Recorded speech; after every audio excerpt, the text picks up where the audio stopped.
आखिर ऐसा क्या है जो किरोड़ी लाल मीणा को रोक रहा है डोंगरी बांध के लिए कुछ भी बोलने के लिए? उनका इलाका होने के बावजूद वहां किसान रो रहे हैं, उनका घर उजड़ने वाला है, लेकिन किरोड़ी लाल मीणा चुप है।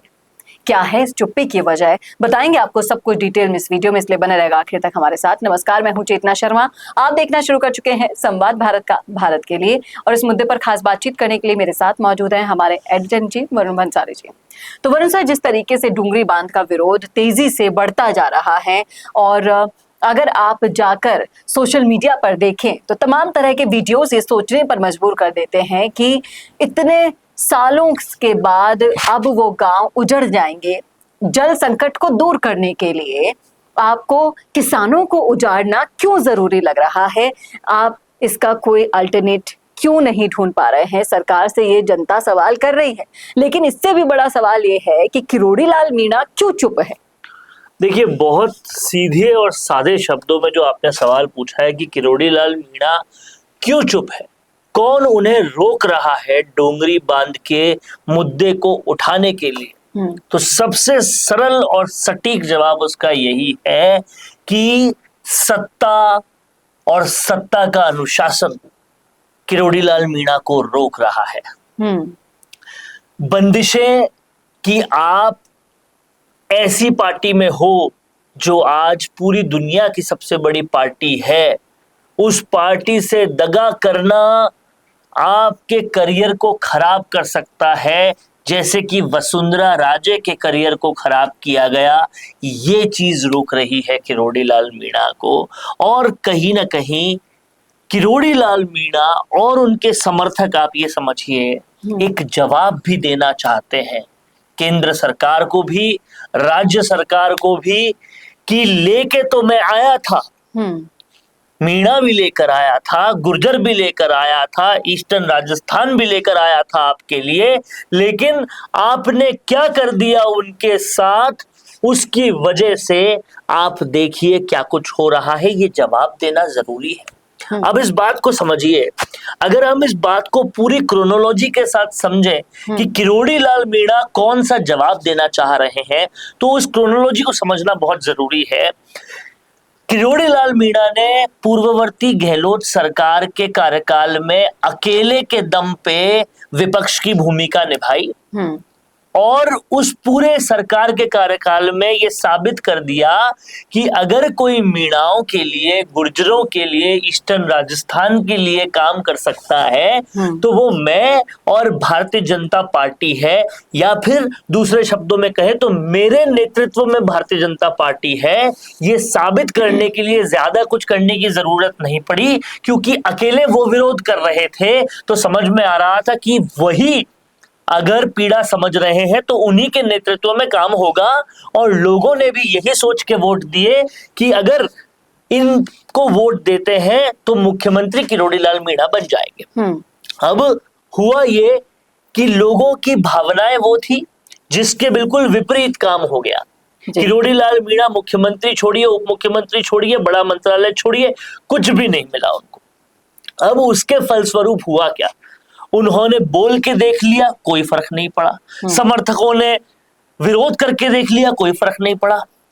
तो अब अंततोगत्वा लास्ट और आखिरी तीर क्या होगा, जो आपके उल्टे डिसीजंस हैं वो लेके देख लो कैसे जाती है सत्ता, वो देख लो अपनी आंखों के सामने, और लोगों के क्या रिएक्शंस होते हैं वो समझ लो। आपको समझ में आ जाएगा कि इतनी मुश्किल से जो मीणा वोट बैंक, जो गुर्जर वोट बैंक, जो ईस्टर्न राजस्थान हमारे साथ आया था, वो आप कैसे गवा रहे हो। और कहते हैं कि ठोकर से बड़ा अध्यापक, ठोकर से बड़ा टीचर कोई नहीं हो सकता, और ठोकर के अलावा आखिरी हथियार कोई नहीं हो सकता। तो शायद वही हथियार निभा रहे हैं किरोड़ी लाल मीणा, क्योंकि उन्होंने देख लिया बोल के करने से, विरोध करने से कोई फायदा नहीं है।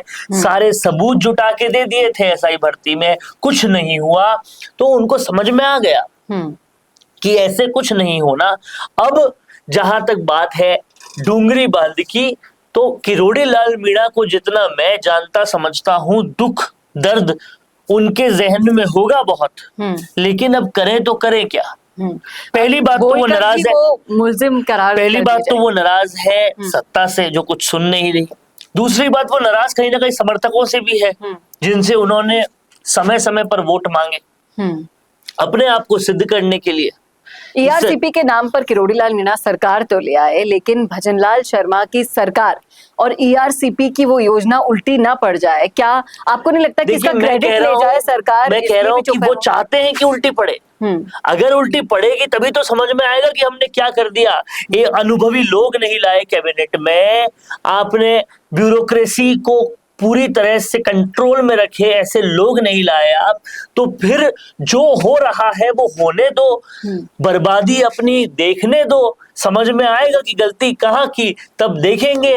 तो किरोड़ी लाल मीणा अभी उस स्टेज पे मुझे लगते हैं, नहीं तो डुंगरी बांध जैसा मुद्दा हो जाता, एसआई भर्ती का मुद्दा इतना बड़ा हो जाता, पेपर लीक के मुद्दे पे कुछ नहीं होता, वो चुप नहीं रहते। तो कहीं ना कहीं किरोड़ी लाल मीणा, आप इस बात को समझिए, वो जो लोगों को उम्मीद देते हैं, विश्वास देते हैं, जिसकी वजह से बाबा उनकी अवधि, बाबा उनका ओहदा है, वो चीज उनके अंदर आज भी है। लेकिन जब कोई समझे ही नहीं, और खासकर जब अपने ही लोग ना समझे, तो फिर करके करेंगे क्या। इस मामले में किरोड़ी लाल मीणा की चुप्पी तो है ही एक बहुत बड़ा सवाल। आप दूसरी तरफ देखिए, इसे राजकुमार रोत भी सपोर्ट कर रहे हैं। नरेश मीणा भी इस प्रोजेक्ट पर जाने वाले थे विरोध करने के लिए, लेकिन उससे पहले उन्हें जेल में बंद कर दिया गया। आपको नहीं लगता कि हर नेता इस सरकार के खिलाफ आंदोलन करेगा, और उस आंदोलन में जो डुंगरी बांध वाला प्रोजेक्ट है वो भी उनके लिए बहुत ज्यादा मेन होता जा रहा है। राजकुमार रोत भी पूरी तरीके से तैयार हैं, क्योंकि एक आदिवासी अंचल है वहां पर। दूसरी तरफ किसानों का एक बहुत बड़ा मुद्दा ये बनता जा रहा है। क्या लगता है आपको कि अगर किरोड़ी चुप रहेंगे तो रोत बोलेंगे? शायद वो पिक्चर देख नहीं पा रही है सत्ता, जिसके ट्रेलर दिख चुके हैं ऑलरेडी।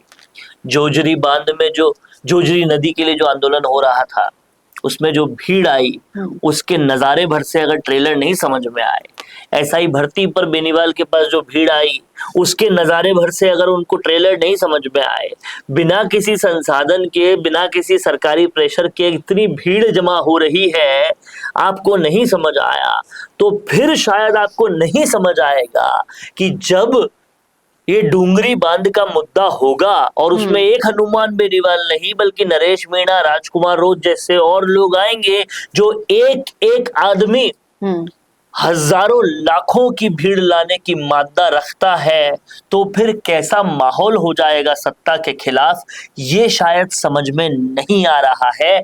और जब तक ये पिक्चर का ट्रेलर समझ में नहीं आएगा और पिक्चर बनने तक का वक्त निकल जाएगा, तो शायद बहुत बड़ा बवाल हो जाएगा, जो समझ में नहीं आ रहा है अभी, लेकिन ये समझ में शायद आएगा दिसंबर में पंचायती राज चुनाव के बाद, जब मिलेंगे वोट नरेश मीणा के समर्थकों, हनुमान बेनीवाल की पार्टी को, समझ में आएगा सत्ता वाली बीजेपी को भी, और समझ में आएगा विपक्ष के तौर पे सबसे बड़ी पार्टी की हैसियत से 70 से ऊपर सीटें लेके दिल्ली में लंच दे रही कांग्रेस को भी, कि राजस्थान के मुद्दे उठाओ, राहुल गांधी को चींटी भी काट जाए तो सड़कों पे आ जाते हो, राजस्थान वालों को पूरे के पूरे घर भी उजड़ जाए तो आपको फर्क नहीं पड़ता। उनको समझ में आना जरूरी है, अरे 70 से ऊपर सीटें दी है तुमको, तुम्हारे ऊपर विश्वास किया,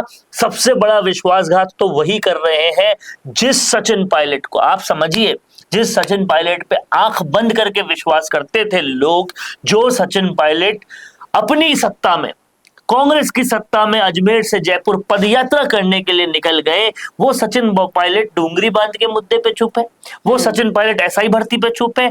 उसी जगह जाते हैं, वहां लोग कहते हैं बोलो तो सही, वो कुछ बोलते नहीं।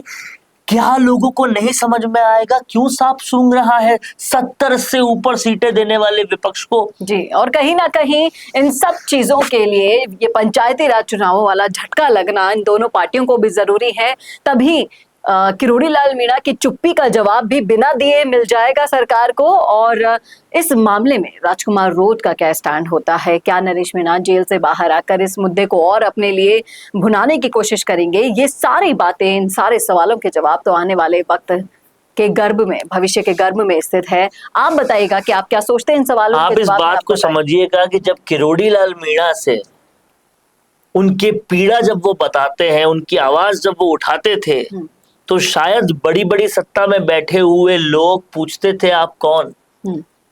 अब उन सबको बताएगा किरोड़ी लाल मीणा का ये मौन। जी, ये बिल्कुल सही कहा आपने। वक्त आने पर इस मौन का जवाब जरूर मिल जाएगा। ये मौन ही अपने आप में जवाब है, और ये मौन समझाएगा कि कितनी गलतियां, कितनी ठोकरें, कितने गुनाह, कितने ज्यादा अपराध तुमने कर दिए सत्ता के मद में, और कहीं ना कहीं जो थाली में परोस के तुमको दिया था उसको किस तरह से तुमने निरादर किया, क्योंकि कहीं ना कहीं समझ में नहीं आ रहा था कि क्या सही है क्या नहीं। सत्ता का नशा कुछ ऐसा हो गया था, वो समझ में आएगा इसी मौन से, और जब समझ में आएगा तब शायद बहुत देर हो चुकी होगी। ये बिल्कुल सही कह रहे हैं आप, बहुत देर हो चुकी है। लेकिन इस देर को होने से बचने के लिए हम ये कर सकते हैं कि ये मुद्दे सरकार तक पहुंचाएं, जनता को भी समझाएं कि इसके पीछे की हकीकत क्या है। इसलिए इस वीडियो को ज्यादा से ज्यादा शेयर करना ना भूलेगा, ताकि उन जिम्मेदार लोगों के दरवाजे तक तो पहुंचे ये पुकार और ये एडवाइस भी जो सलाह दी गई है इस वीडियो के अंदर। क्या कहते हैं आप इस मुद्दे पर, रखिएगा राय कमेंट बॉक्स में। कैसा लगा वीडियो बताना ना भूलेगा, और ऐसे और वीडियोस के लिए देखते रहिए संवाद भारत का, भारत के लिए। नमस्कार। अगर आपका सपना है अपना खुद का न्यूज चैनल शुरू करने का, लेकिन सोच रहे हैं कैसे शुरू करें, तो आप चिंता छोड़िए, क्योंकि आपके पास है एक ऐसा मीडिया पार्टनर जिसके पास है तजुर्बा, तकनीक और तगड़ा ट्रैक रिकॉर्ड। हमारे पास है एक दमदार न्यूज यूट्यूब चैनल, 4.5 लाख से ज्यादा सब्सक्राइबर्स और 8 करोड़ से भी ज्यादा व्यूज, और 15 से 20 साल का न्यूज प्रोडक्शन एक्सपीरियंस। तो आपको चाहिए अपना न्यूज प्लेटफॉर्म, तो मिशी मीडिया सॉल्यूशंस के साथ जुड़िए, जहां मिलेंगे आपको best reporters, high quality camera shoot and edited videos, professional news setup और पॉडकास्ट सेटअप। और हाँ, आपकी पहचान अब पूरे देश तक पहुंचेगी। और तो और, हम लाए हैं आपके लिए सिंगल, मंथली और बल्क वीडियो पैकेजेस। तो अब ना होगी किसी एंकर की टेंशन और ना एडिटर हायर करने का झंझट। तो इंतजार किस बात का है, आज ही जुड़िए मिशी मीडिया सॉल्यूशन से और बनाइए अपना खुद का न्यूज ब्रांड। अधिक जानकारी के लिए अभी कॉल करें।